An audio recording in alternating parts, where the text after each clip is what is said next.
Bonjour chers frères et sœurs, c'est toujours avec un réel plaisir que je vous retrouve. Tout de suite, vous allez écouter le professeur Mos Kamto qui parle de vivre ensemble au Cameroun. D'emblée, il faut que je vous dise, chers frères et sœurs, la condition sine qua non pour que le vivre ensemble soit opérationnel et effectif au Cameroun, c'est seulement quand les ressources du pays seront distribuées de manière équitable. Il faut que cela soit bien clair. Ça ne sera pas la magie. Aujourd'hui, les Camerounais sont divisés autour des choses éphémères, autour de la nourriture, autour des choses frugales. Il faut que les Camerounais, ceux qui se regardent aujourd'hui en chien de faïence, se réconcilient. La figure du professeur Maurice Kamto sera une figure réconciliatrice qui va venir pacifier tout le Cameroun, du nord au sud et de l'est à l'ouest. Aujourd'hui, les francophones et les anglophones ne s'aiment plus. Ce vivre ensemble a disparu complètement. Et vous comprenez que le régime Biya a instrumentalisé le tribalisme pour des fins politiques. M. Biya est coutumier de ces fêtes. En 92, il avait déjà divisé les Camerounais quand il avait en face un leader charismatique, John Fundi. En 2018, le régime Biya a fait pareil. Ils ont envahi les réseaux sociaux, distillant la haine, la division, les invectives, les insultes, pour diviser artificiellement les Camerounais. Le professeur Maurice Kamto entend mettre fin à cela. Le professeur Maurice Kamto viendra réconcilier les Camerounais parce que c'est seulement quand nous serons unis que nous pourrions développer notre pays. Écoutons à présent le professeur Maurice Kamto qui parle du vivre ensemble et il nous dit exactement ce qu'il incarnera une fois qu'il arrivera à la magistrature suprême en 2025. De construire un nouveau vivre ensemble au Cameroun, où les Camerounais se sentent plus proches les uns des autres, où il y a une véritable solidarité entre les Camerounais parce qu'ils se sentent tous filles et fils d'un même pays. On a trop passé le temps à diviser les Camerounais, construire des murs, des cloisons entre les Camerounais. Il y a un tribalisme effrayant, d'autant plus effrayant aujourd'hui qu'il est non seulement ouvert, mais assumé publiquement.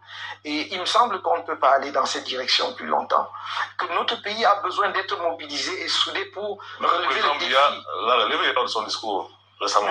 Mais je me réjouis qu'il puisse nous rejoindre sur ce terrain-là, parce que nous attendions depuis longtemps qu'il, lui, en tant que chef de l'État, garant de la Constitution et des institutions de la République, donne un ton ferme sur cette question, sur ce qu'il ne faut plus dire au Cameroun, sur ce, je veux dire, en termes de division. Vous pensez pas qu'il y a une responsabilité aussi dans tout ce qui se passe dans ce domaine?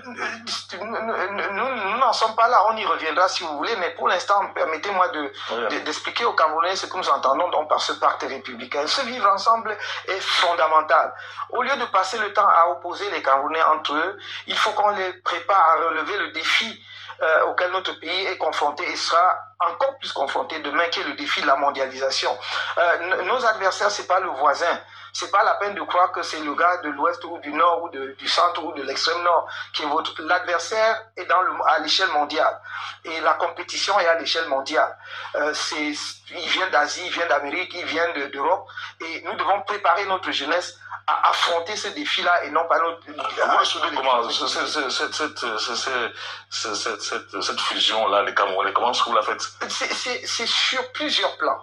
D'expliquer aux Camerounais que par le hasard, nous nous retrouvons sur un même territoire national qui s'appelle le Cameroun, mais que ce hasard-là a voulu que l'on soit ensemble. Ce n'est pas un choix individuel, mais justement parce que ce n'est pas un choix individuel, il doit être construit ensemble. Je vais vous raconter une anecdote. Je faisais un cours en deuxième année de faculté de droit à l'université de Soie il y a quelques années, le cours de droit international. Et un de nos jeunes étudiants, qui sont toujours très braves quand ils sont en groupe, mais ils sont très, très fragiles lorsqu'ils se retrouvent seuls, me lance comme un défi, peut-être même avec un certain dédain, quand tu es très fort. Mais je ne t'aime pas parce que tu es bambliqué. Je me suis interrompu 30 secondes. Je n'étais pas du tout fâché parce que je comprenais bien que il était victime d'un contexte social qui cessait de se développer. Mais j'ai interrompu 30 secondes le cours et je leur ai dit, je vais vous poser une question.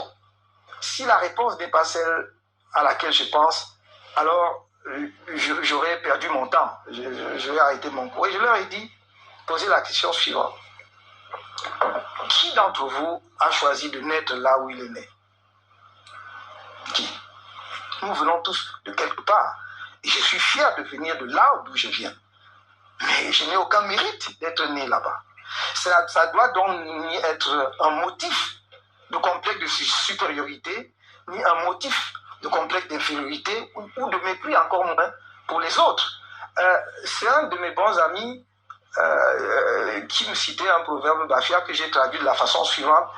La naissance est comme une aube et un chemin. Nous avons beau faire, il nous précède. Le chemin nous précède. C'est-à-dire, avant de naître, nous découvrons que nous sommes nés quelque part. Pourquoi ça doit être motif de différence entre nous? Et voilà donc, mon action politique, M. Ngonga, s'il y a une des choses qui me mettent debout en politique, c'est celle-là. C'est que je suis incapable, même en faisant des efforts, croyez-moi, je suis incapable de juger quelqu'un par sa tribu uniquement. Je suis, même en faisant des efforts, j'arrive pas à être tribaliste. Alors, il nous reste 30 minutes, il faut qu'on aille au pas de course pour vous calmer. Donc, chers frères et sœurs, vous avez écouté le professeur Maurice Kamto. Aujourd'hui, au Cameroun, la division bat son aile. Vous vous êtes rendu compte en 2018, quand le professeur Maurice Kamto fut arrêté par le régime Biya, avec beaucoup de choses d'accusation, hostilité contre la patrie, insurrection. Beaucoup de Camerounais étaient favorables à son arrestation. Pourtant, on n'a pas arrêté le professeur Maurice Kamto avec les armes en main. Il n'y avait pas de couteau. Quand on dit insurrection, il se dirigeait vers la présidence pour chasser M. Biya. Non, il n'avait pas d'armes en main, il n'avait rien du tout. C'est de la même façon, ils ont condamné les militants du MSC. Boubi Nissar, Bibou Nissar, il est toujours en prison, condamné pour 7 ans de prison. Alain Fogué, pareil. Alors qu'il n'a pas d'armes. Vous allez comprendre, je dis, sous le régime Biya, il y a une sorte de distorsion cérébrale dans la tête des Camerounais. Vous allez entendre des gens qui vont nous dire, c'est M. Biya qui a condamné Boubi Nissar et Alain Fogué. Alors, donc vous avez un régime qui prend en otage certains compatriotes, et il y a certains qui justifient cela. Donc, l'humanisme a quitté ces gens depuis des lustres. On se demande comment ils font pour justifier cela. Qu'on arrache la liberté des gens sous des motifs fallacieux, insurrection, hostilité contre la patrie, mais ils avaient des armes en main, ils avaient des couteaux. Qu'est-ce qu'ils en avaient en main pour qu'on puisse trouver ces chefs d'accusation, pour qu'on puisse qualifier cela ainsi? Il faut que les Camerounais se ressaisissent, chers frères et sœurs. La situation est très grave. Vraiment, c'est très grave. Vous avez des gens aujourd'hui, parce que tel est de telle tribu, il doit être condamné. Ils oublient que la base du vivre ensemble, c'est la justice sociale. Il faut qu'il y ait une justice équitable pour tout le monde. Et que cette justice soit aveugle à l'égard de tout le monde.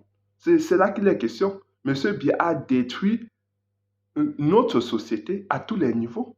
Instauré le tribalisme, instrumentaliser le tribalisme et beaucoup, il le fait généralement quand son pouvoir est menacé, quand son pouvoir est en train de vaciller, alors il va trouver des stratagèmes pour se maintenir au pouvoir.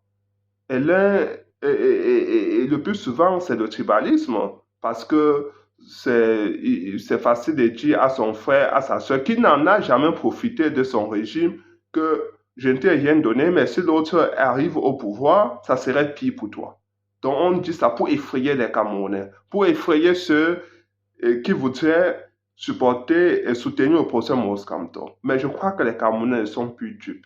Je crois que les Camerounais ont appris suffisamment en 42 ans. Cette fois-ci, les Camerounais feront le bon choix. Votez pour le professeur Maurice Kamto. De 1, allez vous inscrire massivement sur la liste électorale. Votez le professeur Maurice Kamto le jour du scrutin. Allez voter. Suivez votre vote, contrôlez votre vote. Occupez les rues jusqu'à la proclamation des résultats. Et il faudra interrompre toutes vos activités économiques, financières. Si vous êtes opérateur économique, il faut interrompre toutes vos activités jusqu'à ce que le professeur Maurice Kamto soit proclamé comme le vainqueur des élections. Parce qu'avec lui, nous sommes certains, il viendra pour incarner une certaine probité morale, pour créer des conditions favorables à l'émancipation du peuple camerounais. Maurice Kamto est là, un homme préparé. Il est préparé depuis 12 ans pour venir occuper cette fonction. Il a tout. Il a les qualités pour l'être, il a les compétences, et humainement, c'est celui-là qu'on a besoin à la tête de nos États. On peut l'accuser de tout genre de choses, on lui jette l'anathème à tous les niveaux, il est aux gémonies, mais on n'a jamais trouvé d'éléments factuels. Il est accusé sous des raisons fallacieuses. Il n'y a pas de raison de le salir, parce que tout ce qui tombe sur lui tombe, tout simplement, parce qu'il est propre à tous les niveaux. Regardez son parcours professionnel, il n'a jamais discriminé personne. Personne. Même quand il était ministre délégué, personne. Même quand il était doyen, il a toujours traité les Camerounais comme il se présentait à lui, sans discriminer, sans savoir l'origine des gens. Jamais. Le professeur Maurice Kamto est loin de ces choses-là. Parce qu'il pense que nous venons tous de quelque part, mais nous devons construire entre nous cette fraternité républicaine qui nous permettra de nous relever ensemble et de bâtir notre pays. Ça, c'est le professeur Maurice Kamto. Il est arrivé au pouvoir pour incarner cela. Il fait la politique sans désir de revanche et sans haine aucune. Il veut travailler avec tous les Camerounais, y compris ceux du RDPC, y compris ceux qui occupent le pouvoir aujourd'hui, qui torturent, qui ont mis des gens en prison pour rien. Il viendra pour qu'il y ait une justice équitable pour tous. Incarner les institutions pour que le Cameroun renaisse de ses cendres, pour que le Cameroun gagne commence à se faire connaître à travers une diplomatie plus active, plus dynamique. Le professeur Maurice Kamto veut placer le Cameroun à la place qu'il mérite dans le Conseil des Nations. Il faut que le Cameroun commence à occuper les institutions internationales. Le Cameroun doit se faire connaître davantage.